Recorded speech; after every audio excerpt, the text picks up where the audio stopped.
Oi, aqui é a Cíntia. Este é o Prosa do Livro e hoje é dia de conto. O conto será O Espelho, o Balde e o Velho Fêmur, presente na coletânea Cat Person e outros contos. Era uma vez uma princesa que precisava casar. Ninguém esperava que isso pudesse virar um problema. A princesa tinha olhos cheios de vida e um rosto doce e delicado. Adorava sorrir e brincar. Tinha a mente afiada, presente e curiosa. E embora passasse mais tempo com a cara enfiada num livro do que era considerado adequado naquela época, ou em qualquer época, bom, pelo menos isso garantia que ela sempre tivesse uma história para contar. Pretendentes vinham de todos os cantos do reino para visitar a princesa, e a princesa recebia cada um deles com a mesma elegância. Ela fazia perguntas e, em contrapartida, respondia às deles.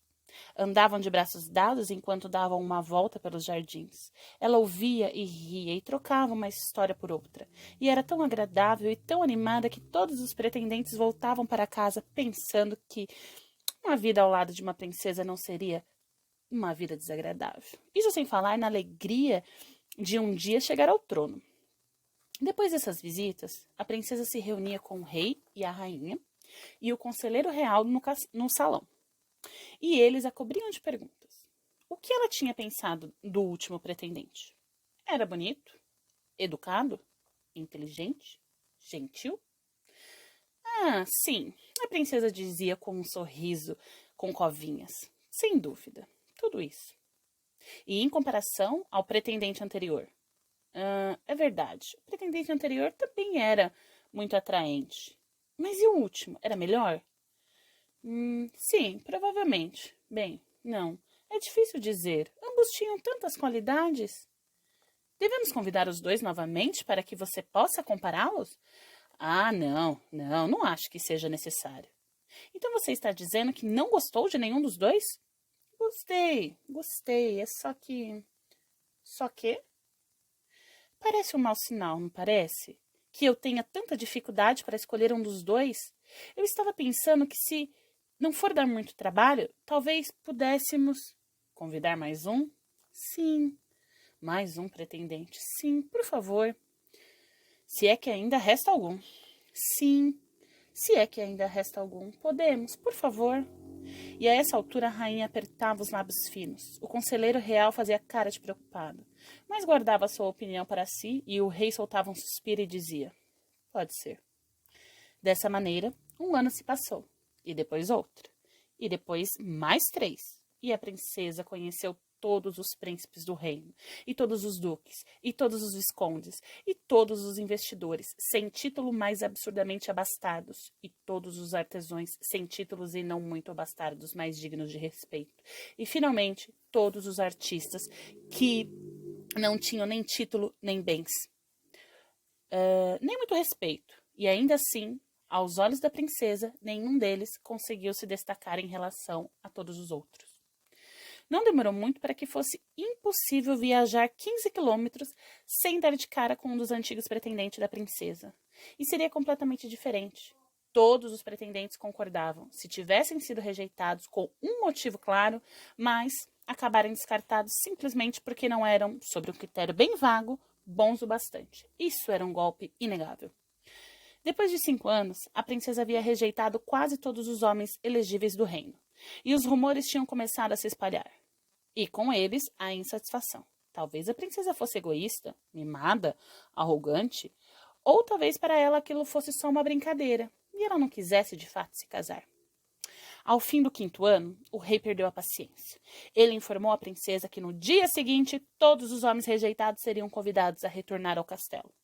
A princesa escolheria um e se casaria com ele, e tudo estaria terminado. E a princesa também estava cansada desse cortejo, incomodada com a própria incapacidade de decidir. Concordou. Os pretendentes voltaram, e mais uma vez a princesa andou entre eles, conversando e rindo e trocando histórias. Embora talvez não com a mesma vivacidade de antes, e cada um dos pretendentes decidiu novamente que uma vida ao lado da princesa não seria de todo desagradável, considerando principalmente a alegria de um dia chegar ao trono. O dia se passou como previsto. E ao pôr do sol, o rei e a rainha e o conselheiro real se reuniram com a presença no salão e perguntaram qual era a sua decisão. A princesa não respondeu de imediato. Mordeu os lábios, roeu as unhas, passou a mão pelo cabelo escuro e comprido. E, enfim, sussurrou. Posso ter mais um dia? Por favor.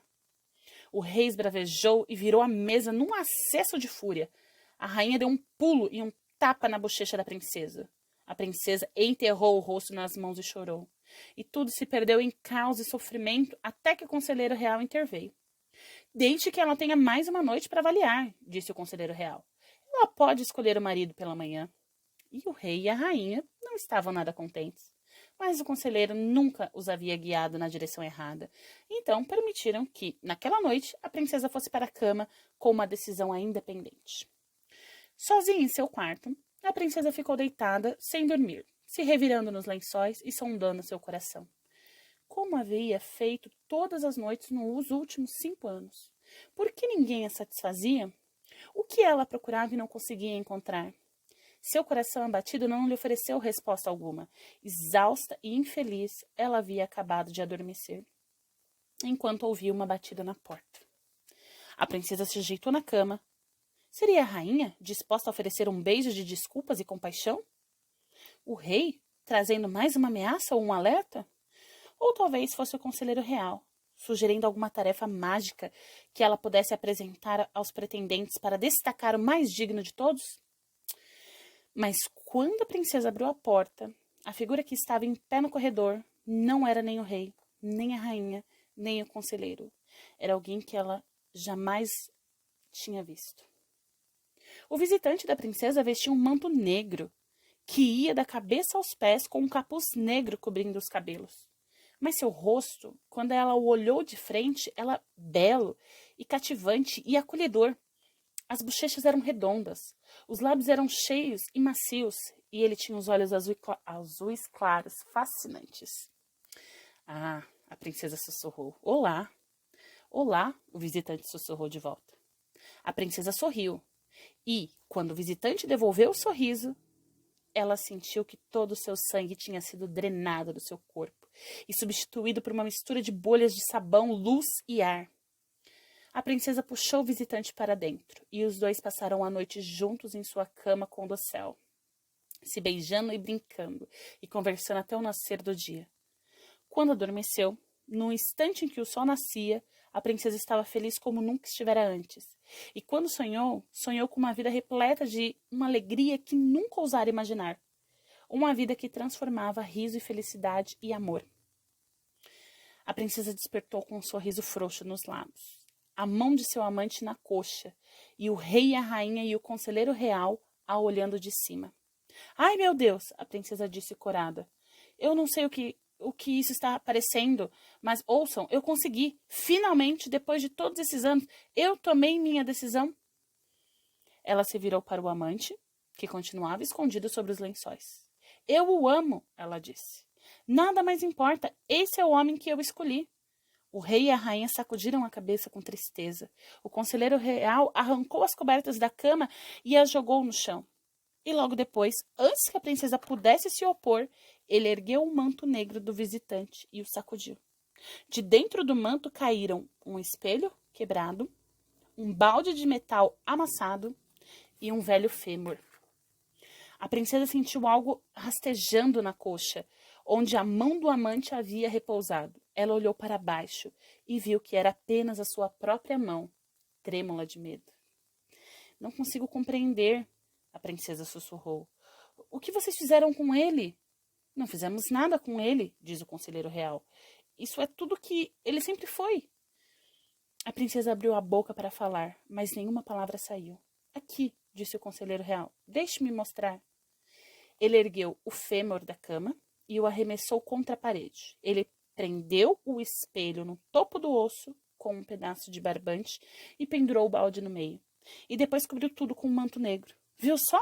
Disse o conselheiro real. Quando você olhou no rosto do seu amante, era o seu próprio rosto refletido no espelho quebrado.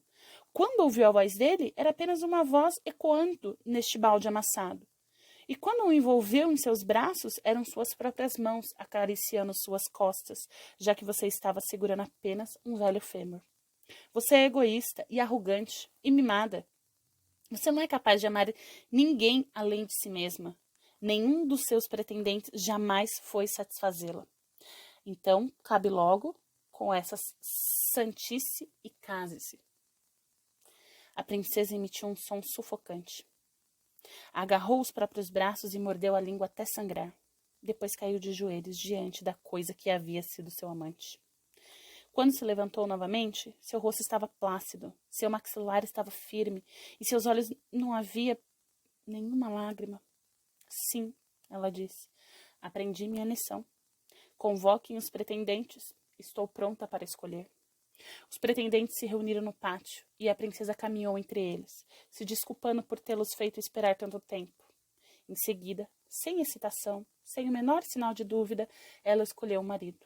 Um jovem duque que era bonito, educado, inteligente e gentil. Uma semana depois, a princesa e o duque se casaram.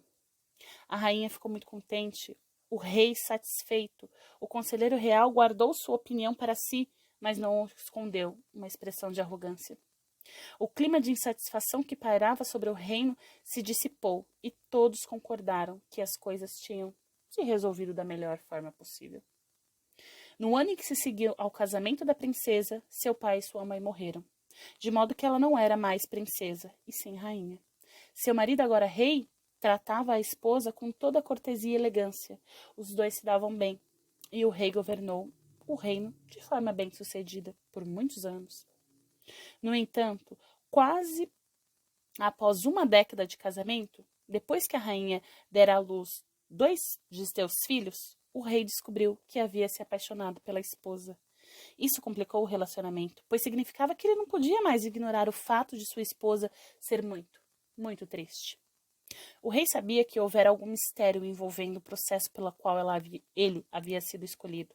Ele não era tolo e tinha consciência de que não havia causado nenhuma impressão especial na princesa durante o cortejo. Quando pensava sobre isso, algo que geralmente evitava, e ele intuía uma situação não muito distante da realidade, que ela se apaixonara por alguém inadequado e fora proibida de ficar com aquele homem. Por isso o escolhera no lugar.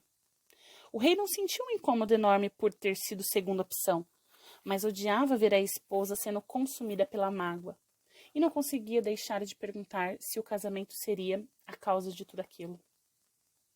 Por isso, certa noite, o rei perguntou cuidadosamente à rainha que o havia errado e se havia algo que ele pudesse fazer para ajudar. A princípio, a rainha tentou negar que estava infeliz, mas depois de tantos anos juntos, um certo grau de confiança havia florescido entre eles, e finalmente ela contou ao rei toda aquela bizarra história. Quando ela terminou, o rei disse: "Essa é uma história muito esquisita. E a coisa mais esquecida disso tudo é que eu vivo com você há muito tempo, e eu diria que te conheço muito bem, e não acho que você seja egoísta, arrogante ou mimada. Mas eu sou, a rainha disse, eu sei que sou. Como você sabe?" "Sabendo. A rainha disse. Eu me apaixonei por aquela coisa. Eu a amei como nunca amei mais ninguém, nem você, nem meus pais, nem mesmo meus próprios filhos. A única coisa que um dia eu amei neste mundo foi uma geringonça grotesca, feita com um espelho quebrado, um balde amassado e um velho fêmur. A noite que passei com aquilo na cama foi a única noite em que fui feliz na vida. E mesmo depois de saber o que era, eu desejo aquela coisa, eu anseio por aquela coisa. Eu ainda amo aquela coisa. O que isso quer dizer, a não ser que eu sou uma mimada, egoísta e arrogante, que sou incapaz de amar qualquer coisa que não seja um reflexo distorcido do meu próprio coração doentio?" Nesse momento, a rainha caiu em prantos e o rei a animou em seu peito. "Sinto muito", ele disse. "Por que não conseguiu pensar em mais nada? O que eu posso fazer?" "Não há nada a fazer", a rainha disse. "Sou sua esposa, sou mãe de seus filhos, sou a rainha deste reino. Estou tentando ser uma pessoa melhor. Tudo o que eu peço é que você tente me perdoar." "É claro que eu perdoo", o rei disse. "Não há nada para perdoar." Mas aquela noite o rei foi dormir profundamente perturbado. E quando despertou pela manhã, só conseguia pensar em uma forma de abrandar a agonia da rainha. Ele a amava tanto que, se precisasse abrir mão dela para vê-la feliz, talvez tomasse essa decisão. Mas que de nada serviria libertá-la se a pessoa que ela amava não existia, a não ser em sua imaginação. O rei passou dias perguntando, mergulhado nesse enigma. Por fim, foi visitar o conselheiro real e juntos bolaram um plano. Mesmo enquanto o elaboravam, o rei sabia que não era um plano exatamente bom. Mas a rainha ficava cada dia mais triste, mais pálida, e o rei sentia que precisava fazer alguma coisa, ou se arriscaria a perdê-la para sempre. Naquela noite, depois que a rainha adormeceu, o rei saiu no corredor, na ponta dos pés, e se cobriu com um longo manto negro.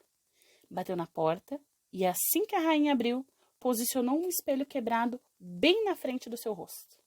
O espelho que o conselheiro real lhe dera não passara de uma velharia. Até a mais pobre e a mais vã das mulheres do reino teria jogado aquilo fora. O espelho era curvo, embaçado e como se coberto por uma fina camada de gordura. E havia uma rachadura profunda de cima a baixo, como se um fio de cabelo comprido atravessasse o vidro. E, ainda assim, no momento em que a rainha olhou no espelho, seu olhar foi tomado de tamanha ternura que o coração do rei quase se partiu ao meio. A rainha oscilou, fechou os olhos, grudou os lábios no próprio reflexo. Ah, ela sussurrou. Como sentia sua falta! Pensei em você todos os dias, sonhei com você todas as noites. Sei que é impossível, e ainda assim tudo que eu sempre quis foi que nós nos encontrássemos. Eu também senti sua falta, o rei sussurrou. Mas assim que ele falou, a rainha abriu os olhos e deu um salto para trás. Não! Ela exclamou. Não! Está tudo errado! Você não é ele! Você não tem a voz dele! Não é isso que eu quero! Por favor! Você só está piorando as coisas. Ela se jogou na cama e, quando o rei foi se deitar ao seu lado, ela se recusou a olhar para o marido. A rainha não saiu da cama por 3 dias. Quando finalmente se levantou, seus filhos correram ao seu encontro e subiram em seu colo. A rainha os abraçou, mas não sorriu quando a beijaram. E quando as crianças contaram alegremente os pequenos detalhes de seu dia, ela demorou muito tempo para responder, como se falasse com eles de um lugar muito distante. De início, o rei tentou respeitar os desejos da rainha e deixar que cuidasse de sua tristeza, mas agora que a tinha visto feliz, por um instante, mesmo que tão breve, ele achava ainda mais difícil testemunhar seu sofrimento. Como os dias passavam e a rainha continuava triste e pálida e quieta, o rei se convenceu de que, se pelo menos conseguisse tornar a ilusão um pouco mais convincente, seu disfarce poderia levar à alegria da rainha, em vez da tristeza. E assim, não muito mais tempo depois, o rei se colocou diante da porta do quarto da rainha, segurando um espelho quebrado numa mão e um balde de metal amassado na outra. O balde estava no estado ainda pior que o espelho, enferrujado, encardido e mal cheiroso, com uma mancha esbranquiçada de fungo se espalhando como um leite derramado no fundo. O rei bateu à porta e a rainha abriu. E mais uma vez olhou no espelho, e mais uma vez sua expressão se abrandou, e o coração do rei quase se partiu, e ela beijou o vidro e sussurrou palavras doces para o seu amante imaginário. Mas dessa vez o rei ficou em silêncio, e o único som do quarto era a voz da própria rainha, ecoando. Chorando de alegria, a rainha se deixou cair no peito do rei. Mas assim que seus braços a envolveram, ela abriu os olhos e se afastou. Não!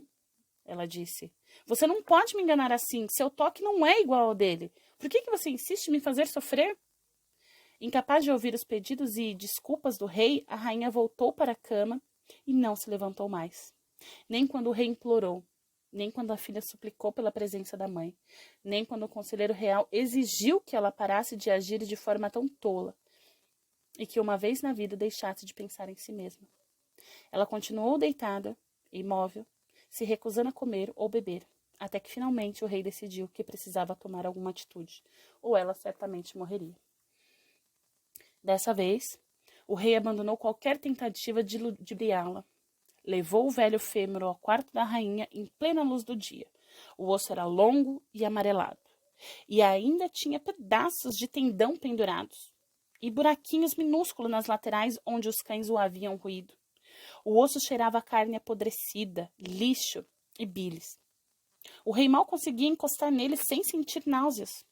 Mesmo assim, amarrou o espelho e o balde ao osso com pedaços de barbante e o cobriu com um manto negro e posicionou tudo no canto do quarto. Assim que ele terminou, a rainha abriu os olhos e soltou um lamento. Por quê? Ela implorou. Por que você está fazendo isso comigo? Se estou fazendo o melhor que posso para ser boa? É impossível mudar o que você ama, disse o rei. Se isso significa que você é egoísta, arrogante ou mimado, então que seja. Eu amo você, e seus filhos amam você, e o povo do seu reino ama você, e não queremos vê-la sofrendo. Nem mais um minuto. A rainha levantou da cama com as pernas bambas, enquanto o rei a observava. Ela olhou no espelho, sussurrou no balde, envolveu o velho fêmur nos braços e sorriu. Nos dias que se seguiram, os criados levaram comida para a rainha escolher e vinho para a rainha beber. E em pouco tempo, a mais escura das sombras havia desaparecido de seus olhos, e os sulcos em seu rosto não eram mais tão profundos. Embora o rei estivesse contente que a rainha havia saído das profundezas do desespero, para ele a visão da esposa gemendo com êxtase com aquela coleção de quinquilharias era insuportável. Ele não lhe deu privacidade, mas quando voltou no dia seguinte, descobriu que ela havia levado aquela coisa imunda para a cama deles. Ele tentou contestar, mas assim que se aproximou, a rainha se libou com tamanha fúria que ele tropeçou e caiu. Depois de umas semanas passou, os filhos da rainha voltaram a perguntar pela mãe.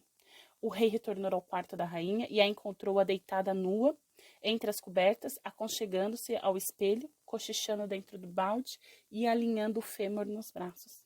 — O que você quer? Ela perguntou enquanto se aproximava, sem tirar os olhos do espelho. — Seus filhos sentem sua falta, o rei disse. Será que você não poderia vir brincar com eles por um instante? Traga-os até mim, disse a rainha. Eles podem brincar aqui. Jamais, o rei respondeu enojado. Vá e cuide de sua família. Essa coisa estará esperando quando você voltar. A rainha sussurrou algo tão inaudível e em seguida inclinou a cabeça, ouvindo o próprio eco. Uma expressão horrível, maliciosa, surgiu de seu rosto. Ah, ela disse com astúcia. Ah, sim. Sim, sussurrou o balde. Isso, ela respondeu ao balde. Sim. Do que você está falando? O rei perguntou. Você quer me convencer a sair daqui? A rainha disse. Você está com ciúmes. Assim que eu botar os pés para fora, você vai entrar de mansinho e roubar o meu espelho, meu balde e meu velho fêmur. E ficarei sozinha outra vez. Sozinha? Sussurrou o balde. Sim, a rainha disse com tristeza. Sozinha. Por favor, o rei implorou, ouça-me. Não é isso que eu... Saia daqui. A rainha berrou. E em seguida começou a gritar. E as palavras ecoaram no balde de metal amassado. Até que o quarto ressoou uma cacofonia lancinante. Deixe-nos em paz, deixe-nos em paz, deixe-nos em paz. Depois disso, o próprio rei enlouqueceu. Ordenou que os criados tivessem a língua cortada para que não pudessem contar a ninguém sobre o estado da rainha. Dispensou o conselheiro real e em seguida contratou um assassino para garantir que ele guardasse o segredo. Mentiu para os filhos, dizendo que a rainha havia ficado inválida e criou uma lei que proibia qualquer pessoa de comentar sobre o que havia cometido. Entretanto, apesar de todos os esforços, os rumores se espalharam. As más línguas diziam que, tarde da noite, a rainha despontava para fora do quarto e caminhava sobre o parapeito das torres, arrastando seu amante monstruoso, que saltava e serpenteava ao lado dela. O rei governava o reino como podia e tentava pensar em si mesmo como um enviuvado. Ele já não visitava a rainha, embora houvesse noites em que acabava perambulando enquanto dormia, e quando acordava e se via no corredor em frente ao quarto dela, com as mãos apoiadas na porta. 1 ano se passou, depois 5, depois 10, até que finalmente, incapaz de continuar carregando o peso da própria dor, o rei voltou ao quarto da rainha, decidido a falar com ela pela última vez, e então tirar a própria vida. O quarto da rainha estava iluminado por uma única vela que tremeluzia no canto. A princípio, desorientado pelas sombras, o rei pensou que o quarto estava vazio. Mas quando seus olhos se adaptaram à escuridão, ele conseguiu identificar uma forma pálida se contorcendo no escuro. De perto da cama veio um torvelinho de sussurros palpitantes, como se o som que as larvas fazem quando expostas por uma pedra que alguém tirou do lugar. O som era tão angustiante que o rei estava prestes a sair correndo, mas nesse instante, um feixe de luar prateado atravessou a janela e iluminou o que havia no emaranhado dos lençóis. A criatura que ergueu o rosto em sua direção era uma coisa pavorosa, esquelética, com cabelos embaraçados, pele cadavérica e 2 olhos enormes e cegos. Havia muito habituados à escuridão. Mostrou os dentes e rosnou sem palavras, com as onoplastas nuas flexionadas sobre a pele, com asas grosseiras e mal formadas. Em uma câmera lenta de sonho, o monstro que um dia fora a rainha escorregou da cama e começou a rastejar em direção ao rei, arrastando consigo o espelho, o balde e o fêmur. O rei gritou e correu em direção à porta, mas assim que alcançou foi atingido por uma visão da esposa como ela era quando ele a viu pela primeira vez. Uma garota sorridente, com um rosto delicado, e a pena que ele sentiu encobriu o medo. Tentando arranjar coragem, ele voltou para o quarto e se ajoelhou ao lado da mulher que amava. Eu lamento tanto, ele sussurrou. E em meio ao silêncio, o balde de metal ecoou e devolveu suas próprias palavras. Lamento tanto. Com cuidado, com muito cuidado, o rei começou a retirar o velho osso das mãos cerradas da rainha. Tremendo, ela segurou com toda a força que podia, mas sua força não era páreo para a dele. De repente, ela soltou. A mão do rei escorregou, o osso caiu, o balde amassado foi para o chão, com um barulho de sinos batendo, e o espelho espatifou-se em milhares de pedaços. A rainha franziu o senho, confusa, e por um breve momento voltou a ser o que sempre fora. Em seguida, ela despencou, como se os tendões tivessem sido rompidos, e quando o rei tentou erguê-la pelo braço, ela sacudiu a mão no ar e o golpeou no pescoço do rei com um caco de espelho quebrado. Na manhã seguinte, a rainha saiu de seu quarto. Continuava branca, feito um cadáver, e magra até o osso. Mas quando abriu a boca, suas palavras foram suaves e claras. Ela contou a todos sobre a tragédia que ocorrera na noite anterior. Que o rei, ensandecido por tantos anos de sofrimento, havia procurado por ela em seus aposentos e rasgado a própria garganta. Ela disse que estivera doente por muito tempo, mas agora se sentia melhor. Agora estava preparada para reinar no lugar do marido. A história era um tanto suspeitas e os olhos da rainha brilhavam loucamente enquanto ela contava. Mas ela ainda era rainha, e ninguém, nem mesmo seus próprios filhos, ousou se opor. A rainha assumiu o trono. E não muito mais tempo depois, uma figura vestida em um velho manto negro surgiu ao seu lado. Embora ninguém tivesse permissão de se aproximar para analisá-la de perto, um odor desagradável exalava dela. Para analisá-la de perto, um odor desagradável exalava dela. E às vezes, quando a rainha se inclinava para ouvir os seus conselhos, aqueles que se ajoelhavam diante dela pensavam que viam, em meio ao tecido do capuz, uma imagem do próprio rosto da rainha estilhaçado em milhares de caquinhos. E assim a rainha viveu o resto dos seus dias. E quando morreu, foi enterrada conforme seu desejo, com a figura do manto negro posicionada no caixão ao seu lado. Os filhos da rainha cresceram e envelheceram e morreram quando sua hora chegou. E não muito tempo depois, o reino sucumbiu e foi dominado por desconhecidos, das profundezas da terra.